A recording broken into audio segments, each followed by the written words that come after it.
কিছুদিন আগেই আমি আর হাজব্যান্ড চলে গেছিলাম রেস্টুরেন্টে ডিনার করার জন্য।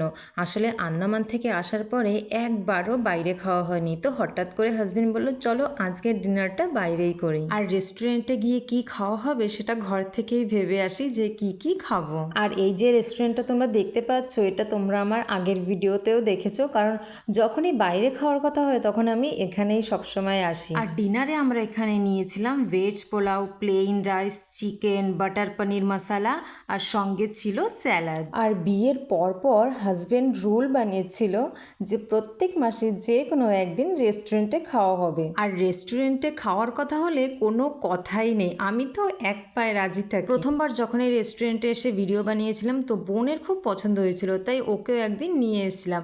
তারপরে আমাদের এখানে খাওয়া দাওয়া হয়ে গেছে, বাইরে গিয়ে একটু ফটোশ্যুট করে আমরা বেরিয়ে পড়েছি। তাহলে আজকের মতো ভিডিওটা এখানেই শেষ করছি, দেখা হবে আর একটা নতুন ভিডিওর সঙ্গে। সকলে ভালো থেকো, টাটা।